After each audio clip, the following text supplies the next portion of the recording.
সেইকাৰণে আজি আমি এখন সংবাদমেল দিছিলোঁ আমি তাত কৈছোঁ যে বিজেপিৰ উৎখাত কৰিবলৈ আমি ক'লোৱেই এতিয়া আমি পুনৰ ক'বলগীয়া হৈছে যে বিজেপিৰ লগতে অসম গণ পৰিষদকো এই লোকসভা নিৰ্বাচনত অসমৰ ৰাইজে এটা শিক্ষা দিয়ক উৎখাত কৰক কাৰণ তেওঁলোক যে জাতিত ধ্বংসী এটা অভিযানত অংশীদাৰ হৈছে তেওঁলোক যে অসমীয়া জাতিৰ বিশ্বাসঘাতক তেওঁলোক যে এটা প্ৰতাৰকৰ দল গোটেই জাতীয়তাবাদী আঞ্চলিকতাবাদী ধ্যান ধাৰণা যিখিনি মানুহ তৃণমূলৰ সেই মানুহখিনিক যে তেওঁলোকে প্ৰতাৰণা কৰিলে বিশ্বাসঘাতকতা কৰিলে সেইটোৰ উত্তৰ তেওঁলোকে পাব লাগিব আৰু সেইকাৰণে ৰাইজক কৈছোঁ যে লোকসভা নিৰ্বাচনত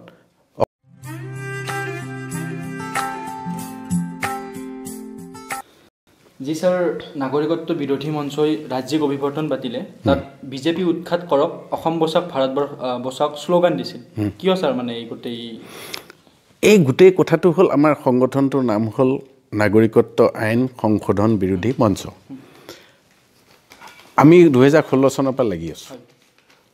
আমি তাক খুঁটি নাটি বিচাৰিছোঁ আইনী যিবিলাক দুৰ্বলতা আছে সেইবিলাক চাইছোঁ লিগেল এক্সপাৰ্টৰ লগত কথা পাতিছোঁ সকলো পাতি মেলি আমি দেখিছোঁ যে এই যদি বিধেয়কখন গৃহীত হয় তেতিয়াহ'লে অসমৰ ভাষা কৃষ্টি সংস্কৃতি শেষ হ'ব অসমত থলুৱা মানুহৰ খিলঞ্জীয়া মানুহৰ যিটো স্বাধিকাৰ সেইটো বিপন্ন হ'ব উত্তৰ পূৰ্বাঞ্চলৰ ভৱিষ্যত অন্ধকাৰৰ ফালে যাব গতিকে আমি সমগ্ৰ উত্তৰ পূৰ্বাঞ্চল আৰু অসমৰ জনগণৰ স্বাৰ্থত এই বিধেয়কখনৰ বিৰুদ্ধে কৰিছোঁ এতিয়া বিজেপিয়ে আপ্ৰাণ চেষ্টা কৰিলে যোৱা ৰাজ্যসভাত সেইখন গৃহীত কৰিবৰ কাৰণে কিন্তু সৌভাগ্যৰ কথা যে বিভিন্ন বিৰোধী ৰাজনৈতিক দল আৰু অসমৰ বিভিন্ন জাতীয় জনগোষ্ঠীয় সংগঠনৰ হেঁচাত তেওঁলোকে উত্থাপনে কৰিব নোৱাৰিলে গৃহীত কৰাটো পিছৰ কথা আলোচনা নহ'ল উত্থাপনো নহ'ল গতিকে সেইটো আমি ভাবোঁ যে খন্তেকীয়া এটা সফলতা অসমৰ ৰাইজে পাইছে কিন্তু নৰেন্দ্ৰ মোদী ডাঙৰীয়াই হওক বা বিজেপিৰ ৰাষ্ট্ৰীয় সভাপতি অমিত শ্বাহ তেওঁ লখিমপুৰত আহি যোৱা মাহত কৈ গৈছে যে বিজেপি চৰকাৰ আকৌ ক্ষমতালৈ আহিলে এই বিধেয়কখন তেওঁলোকে গৃহীত কৰাবই এতিয়া কথা হ'ল যে সেই চৰকাৰখন যদি আমি আকৌ ক্ষমতালৈ আহিবলৈ দিওঁ তাতকৈ আমি পোনপটীয়াকৈ কৈ দিয়া ভাল যে আমি বিধেয়কখন সমৰ্থন কৰোঁ এখন আইন হ'ব লাগে কথাটো একেটাই যিহেতু তেওঁলোকে নিজেই কৈছে স্যাৰ 14 চনতো ডক্টৰ হীৰেণ গোহাঁই ছাৰৰ লগতে বহুকেইজনে আমি আপত্তি কৰিছিলোঁ আমি এটা ৰাজহুৱা আবেদন দিছিলোঁ যে ভোট নিদিব সেই সময় চাগে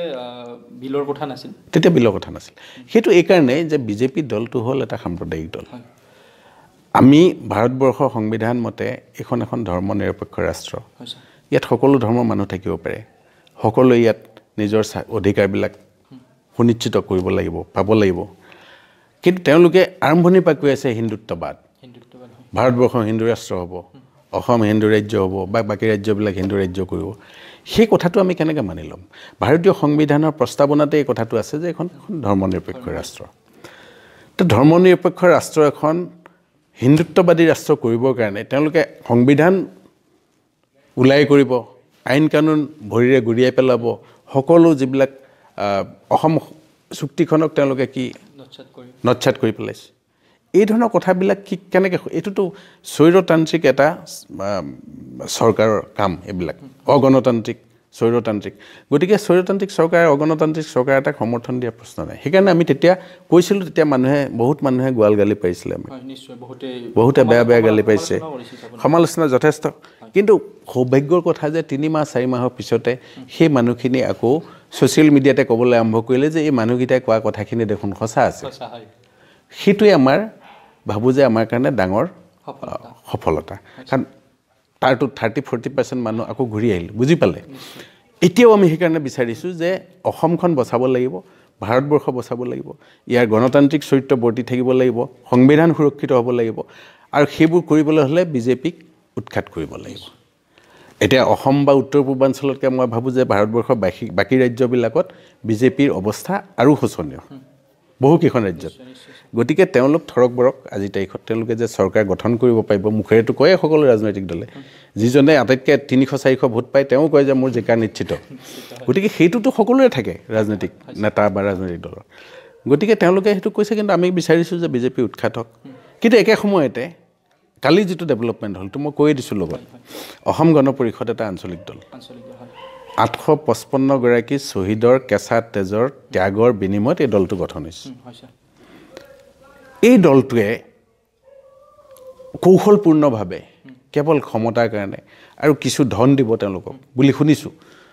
এটা বৃহৎ অংকৰ ধন এইটো মই সংখ্যাটো ৰাজহুৱা কৰিব খোজা নাই গমেই পাব আপোনালোকে সেই ধন আৰু ক্ষমতাৰ কাৰণে তেওঁলোকে গোটেই অসমৰ মানুহৰ যিটো আশা আকাংক্ষা তেওঁলোকৰ যিটো জাতীয়তাবাদী চৰিত্ৰ আঞ্চলিকতাবাদী চৰিত্ৰ সেইটো ধ্বংস কৰি তেওঁলোকে বিজেপিৰ লগত কালি গোপনে মিটিং কৰি নিশা দুপৰত তেওঁলোকে মিত্ৰতা আকৌ কৰিছে এতিয়া কথাটো হ'ল তেওঁলোকে ৰাইজৰ হেঁচাত বা আমি দাবী দুবা কৰি আছিলোঁ তেওঁলোকে মন্ত্ৰীসভাৰ পৰা পদত্যাগ কৰিছিল তেওঁলোকে মিত্ৰতা ভংগ কৰা বুলি ৰাজহুৱাকে ঘোষণা কৰিছিল কিন্তু সেই পদত্যাগ পত্ৰবিলাক কালিলৈকে মুখ্যমন্ত্ৰী টেবুলত পৰি থাকিল ৰাজ্যপাল নিয়ম হ'ল ৰাজ্যপালৰ তালৈ পঠিয়াব লাগে আমি শুনামতে তেওঁলোকে এই যোৱা যিকেইদিন তেওঁলোক নাই তেওঁলোকে বোলে চৰকাৰী দৰমহাও পাই আছে মই নাজানো শুনা কথা মন্ত্ৰী গাড়ী গুৰা লৈ আছে যিকেইজন চেয়াৰমেন হৈছিলে বিভিন্ন নিকায় নিগমৰ তেওঁলোকে এজনেতো গাড়ী ৰঙালাইট লগোৱা গাড়ী লৈ ঘূৰি আছে পদত্যাগ কৰাৰ পিছতো গতিকে আমি ভাবিবলৈ বাধ্য হৈছোঁ যে এইটো তেওঁলোকৰ এটা গোপন বুজাবুজি যে সদ্যহতে এখন থৈ দিয়ক আমি আকৌ আহি আছোঁ গোটেই প্ৰক্ৰিয়াটো মানে কৌশল বুলি খুব ডাঙৰ কৌশলে ৰাজনৈতিক কৌশল আৰু তেওঁলোকে ভাবিছে গোটেই মানুহবিলাক বুৰ্বক এতিয়া তেওঁলোকৰ বিৰুদ্ধে কথা ক'লেই কৈ দিয়ে যে স্বয়ম্ভু অভিভাৱক অসম গণ পৰিষদৰ মানে আমাক বুজায় আমাৰ সেইটোত আপত্তি নাই স্বয়ম্ভু কওক আৰু কিবা কওক আমি অভিভাৱক নহয় আমি এটা কথা হয় যে অসম গণ পৰিষদৰ ওপৰত আমাৰ অধিকাৰ আছে আমি অসমৰ মানুহ ময়ো আন্দোলন কৰিছোঁ ময়ো ফাটেক খাইছোঁ সেই সময়ত মাৰ খাইছোঁ CRP কেইবাবাৰো ফাটেক খাইছোঁ 91 চনত মই তাদাত গ্ৰেপ্তাৰ হৈছোঁ 3-4 মাহ আছোঁ গতিকে এই কথাবিলাক আমি এৰি দিয়া মানুহ নহয় যিটো ভুল দেখিছোঁ সেইটো কমেই তোমালোকক আমি পঠিয়াইছোঁ তোমালোকে চলোৱা দলটো ভালকৈ মই এতিয়া অসম গণ পৰিষদৰ দুটকীয়া মেম্বাৰ নহয় কিন্তু 85 চনৰ পৰা যোৱা 2-3 বছৰ আগলৈকে মই অসম গণ পৰিষদৰ কাৰণে পৰোক্ষভাৱে বা প্ৰত্যক্ষভাৱে যিমান সহায় কৰিব পাৰোঁ মই কৰি দিছোঁ মোৰ এটাই কথা যে জাতীয়তাবাদী চৰিত্ৰটো থাকক কিন্তু তেওঁলোকে যেতিয়া এটা ৰাষ্ট্ৰীয় তাকো সাম্প্ৰদায়িক দল এটা বিজেপি নিচিনা সেইটোৰ লগত আৰু যিটো দলে অসমীয়া জাতি ধ্বংস কৰিব পৰা কেপখন আনিছে সেই দলটোৰ লগত মিটিৰিয়েলি কৰাটো কেনেকৈ গ্ৰহণযোগ্য হ'ব সেইকাৰণে আজি আমি এখন সংবাদমেল দিছিলোঁ আমি তাত কৈছোঁ যে বিজেপিৰ উৎখাত কৰিবলৈ আমি ক'লোৱেই এতিয়া আমি পুনৰ ক'বলগীয়া হৈছে যে বিজেপিৰ লগতে অসম গণ পৰিষদকো এই লোকসভা নিৰ্বাচনত অসমৰ ৰাইজে এটা শিক্ষা দিয়ক উৎখাত কৰক কাৰণ তেওঁলোক যে জাতিত ধ্বংসী এটা অভিযানত অংশীদাৰ হৈছে তেওঁলোক যে অসমীয়া জাতিৰ বিশ্বাসঘাতক তেওঁলোক যে এটা প্ৰতাৰকৰ দল গোটেই জাতীয়তাবাদী আঞ্চলিকতাবাদী ধ্যান ধাৰণা যিখিনি মানুহ তৃণমূলৰ সেই মানুহখিনিক যে তেওঁলোকে প্ৰতাৰণা কৰিলে বিশ্বাসঘাতকতা কৰিলে সেইটোৰ উত্তৰ তেওঁলোকে পাব লাগিব আৰু সেইকাৰণে ৰাইজক কৈছোঁ যে লোকসভা নিৰ্বাচনত অসম গণ পৰিষদকো শিক্ষা দিব লাগে বিজেপিৰ লগত অসম গণ পৰিষদ দুটাকে স্যাৰ উৎখাত কৰাটো বিচাৰে কাৰণ এনেকুৱা ৰাজনৈতিক দলটো লাগিব আমাক এই নেতাবোৰ নালাগে দল এটা আমাক একদম পিয়ৰলি আঞ্চলিকতাবাদ জাতীয়তাবাদী দল এটা লাগিব ৰাইজে সহায় কৰিব ভাল তেওঁলোকে মানুহ যাবলৈ নিদিয়ে দুৱাৰ বন্ধ কৰি থৈছে খিৰিকী বন্ধ কৰি থৈছে কোনো নতুন মানুহক অসম গণ পৰিষদত সোমাব নিদিয়ে এইকাৰণে নিদিয়ে যে জানে যে এইবোৰ মানুহ আহিলে আমাৰ কি কয় এইটো খান্দৰ খোৱা বালিতল পৰিব কাৰণ আমিতো চকু মুদা খুলি নহয় আমি যিটো কম স্পষ্ট কম চকুৰ আগত দেখিলে কম গতিকে কাকো সোমাবলৈ দিয়া নাই যোৱা 3-4 বছৰ ধৰি তেওঁলোকে বন্ধ কৰি আহিছে নিশ্চয় স্যাৰ আপোনালোকে যেহেতু বিজেপি আৰু এজিপিক ভোট দিবলৈ বাধা কৰিলে এতিয়া জনসাধাৰণে কাক ভোট দিব সেইটো এটা ডাঙৰ প্ৰশ্ন যোৱাবাৰো আছিল হয় স্যাৰ এইটো যোৱাবাৰতকৈ এইবাৰ অকণমান আমি তাৰ এটা উত্তৰ বিচাৰি পাইছোঁ আমি সেইকাৰণে অভিৱৰ্তনখনত কৈছিলোঁ যে সকলো বিজেপি বিৰোধী দল একত্ৰিত হওক অসম গণ পৰিষদকো আমি আমন্ত্ৰণ কৰিছিলোঁ নাহিলে স্বাভাৱিক কাৰণ তেওঁলোকে আগৰ পৰা ঠিক হৈ আছে যে তেওঁলোক যাবই গতিকে এইটোলৈ আহি মিছাকৈ কিয় গালি খাব এনেকুৱা ধৰণৰ কথা আছে তেওঁলোক অহা নাই কিন্তু বাকী সকলো প্ৰায়বোৰ দল আহিছে ৰাষ্ট্ৰীয় দলো হওক বা অন্য দল জাতীয় সংগঠন কেইবাটাও আহিছে জনগোষ্ঠীয় সংগঠন আহিছে তেওঁলোকে সকলোকে আমি কৈছোঁ যে আপোনালোকে সমষ্টি ৱাইজ এটা সমষ্টিত বিজেপিৰ যিজন কেণ্ডিডেট আছে তেওঁৰ বিৰুদ্ধে যদি 5জন বেলেগ বেলেগ দলৰ কেণ্ডিডেট আছে 5জনে বহি ঠিক কৰক বা দলগীটাই জিলা সমিতি বহি ঠিক কৰক তাৰে এজনক থিয় কৰক যাতে ভোটটো বিভাজন নহওক সেইটো কংগ্ৰেছৰ হ'লেও আমাৰ ক'বলৈ একো আপত্তি নাই সেইটো CPMৰ হ'লেও আমাৰ আপত্তি নাই সেইটো সমাজবাদী হ'লেও আমাৰ আপত্তি নাই সেইটো আপ হ'লেও আমাৰ আপত্তি নাই সেইটো যদি কেপ বিৰোধী যিকোনো ৰাজনৈতিক দল যিকেইটা আছে তাত এইটো কথা নাই আৰু আজিৰ তাৰিখত বহুতে কয় যে কংগ্ৰেছ আমাৰ ব্লাডত কংগ্ৰেছ নাই কাৰণ কংগ্ৰেছৰ মাৰ আমি খাই থৈছোঁ অসমান মানুহ কিন্তু আজিৰ তাৰিখত এইটো প্ৰমাণ হৈ গৈছে যে কংগ্ৰেছতকৈ